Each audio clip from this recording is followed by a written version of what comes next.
বন্ধুবান্ধীসকল কেনেকুৱা আছে নিশ্চয় সকলে ভালে আছে সিএম ছাৰে শপত গ্ৰহণ কৰাৰ পিছত ডক্টৰ হিমন্ত বিশ্ব শৰ্মা ছাৰে যেতিয়া শপত গ্ৰহণ কৰিলে তাৰ দুদিনমান পিছত অৰ্থাৎ যোৱাকালিয়ে মানে মনটো পুৰা হ্যাপি কৰি দিছে আমাৰ দৰে সকলো ল'ৰা ছোৱালীৰ যিসকলে যুৱক যুৱতী আছে যোৱাকালি যেটো ফাৰ্স্ট কনফাৰেন্স মিটিং কৰিছে সিএম ছাৰে এই কনফাৰেন্স মিটিংতে এটা গুড নিউজ দিলে গুড নিউজটো কি 2 লাখ চৰকাৰী চাকৰি দিয়া হ'ব এই 5 বছৰত আগত 1.5 লাখ দিছিলে এইবাৰ 2 লাখ চৰকাৰী চাকৰি অৰ্থাৎ 50,000 আৰু বেছি তো খুবেই ভাল খবৰ আমাৰ অল অসমৰ যিসকলে যুৱক যুৱতী আছে যিসকলে চাকৰি বাবে চেষ্টা কৰি আছে চাকৰি কৰিব বুলি ভাবিছে হিয়তৰ বাবে খুবেই এটা ভাল খবৰ জনাই দিলে যোৱাকালিয়ে যেটো সিএম ছাৰে ফাৰ্স্ট যেটো মিটিং আছিল প্ৰেছ কনফাৰেন্স মিটিং সেই মিটিংতে জনাই দিছে যে 2 লাখ চৰকাৰী চাকৰি দিয়া হ'ব 3 মাহৰ ভিতৰত এটা চাৰ্জশিট তৈয়াৰ হ'ব তাৰ পিছতে কি ডিপাৰ্টমেন্টত মানে কি পোষ্ট খালি হৈ আছে যেনে ধৰক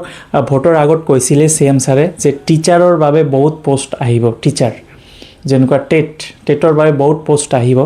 তাৰ পিছত অসম পুলিচৰ তো এডভান্সমেন্ট দি দিছে 2 মাহ 3 মাহ আগতে আপোনালোকে তো এপ্লাই কৰিছে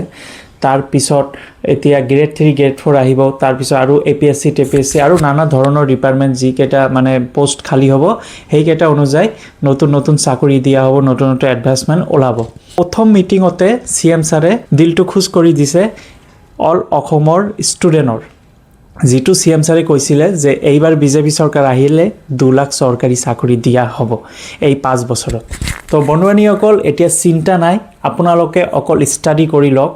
আপোনালোকে ভালদৰে পঢ়া শুনা কৰক যে কেনেকা কৈ চাকৰি এটা ল'ব পাৰি কেনেকা এই 2 লাখৰ ভিতৰত এটা মান সিট ল'ব পাৰি এটো যোৱাকালিয়ে সিএম ছাৰে প্ৰেছ মিটিংতে কৈছিলে যে এইবাৰ 2 লাখ চৰকাৰী চাকৰি দিয়া হ'ব তো এতিয়া আপোনালোকে অকল চেষ্টা কৰিব লাগিব যাতে এইবাৰ চাকৰিটো পাব পাৰি ইয়াৰ কলে এপ্লাই কৰিছিলে 1 মাহ 2 মাহৰ বাবে চাকৰি পোৱা নাই মনটো বেয়া নকৰিব এইবাৰৰ পৰা ষ্টাৰ্ট কৰক এই 5 বছৰত 2 লাখ চৰকাৰী চাকৰি যেটো সিএম ছাৰে ভোটৰ আগতেও কৈছিলে আৰু যোৱাকালিও কলে শপত লোৱাৰ পিছতে যোৱাকালিও যেটো মানে প্ৰেছ কনফাৰেন্স মিটিং হৈছিলে এই প্ৰেছ কনফাৰেন্স মিটিংতে কলে যে 2 লাখ চৰকাৰী চাকৰি দিব আৰু এটা ভাল খবৰ ফ্ৰেন্ডসকল আপোনালোকে যদি অসম পুলিচৰ এপ্লাই কৰিছে এটো নৱেম্বৰৰ পৰা ইন্টাৰভিউ আৰম্ভ হ'ব কিয়নো যোৱাকালি ৰাতিপুৱা সিএম ছাৰে ভিডিঅ'ৰ সন্মুখতে কৈ দিছে কিছুমানে ষ্টুডেন্ট সিএম ছাৰক সুধিছিলে যে মামা কেতিয়া ইন্টাৰভিউ আৰম্ভ হ'ব অসম পুলিচৰ সিএম ছাৰে ডাইৰেক্ট কৈছে যে নৱেম্বৰৰ পৰা ষ্টাৰ্ট হ'ব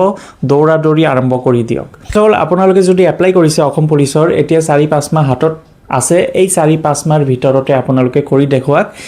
ডেইলি ৰাতিপুৱা দৌৰাব লাগিব আৰু নিখাত ঘৰত পঢ়িব লাগিব যেটো ষ্টাডি কৰিব লাগিব অকল দৌৰাদৌৰি কৰিলেও নহব ৰিটাৰ্ণৰ বাবে হাজু হ'ব লাগিব ধৰণৰ ফিজিক্যাল টেষ্ট নহয় অকল ইন্টাৰভিউ হয় তাৰ পিছত কুকৰৰ বাবে ইন্টাৰভিউ হয় এই কেইটা মানে ফিজিক্যাল দৌৰাদৌৰি নহয় অকল এবি ইউবি এসআই তাৰ পিছত কমান্ডো বেটেলিয়ন এই কেইটাৰ বাবে আপোনালোকে দৌৰাদৌৰি প্ৰেক্টিস কৰক ৰানিং কৰক এতিয়া হাতত 4 মাহ 5 মাহ সময় পাব আপোনালোকে এই 4-5 মাহৰ ভিতৰতে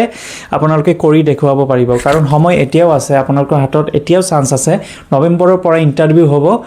নৱেম্বৰ অৰ্থাৎ উইন্টাৰ সিজন বেষ্ট অফ লাক থাকিল সকলোকে ইন্টাৰভিউৰ বাবে অসম পুলিচৰ প্ৰেক্টিস আৰম্ভ কৰি দিয়ক নৱেম্বৰৰ পৰা খাটাং ইন্টাৰভিউ হ'ব যেটো মামা কৈছে এটোৰ বাবে প্ৰেক্টিস আৰম্ভ কৰি দিয়ক তো ফ্ৰেন্ডসকল আজি এইখিনি ভিডিও আছিল যদি ভাল লাগে লাইক কৰি দিব নিজৰ ফ্ৰেন্ড সাৰ্কেলত শেয়াৰ কৰি দিব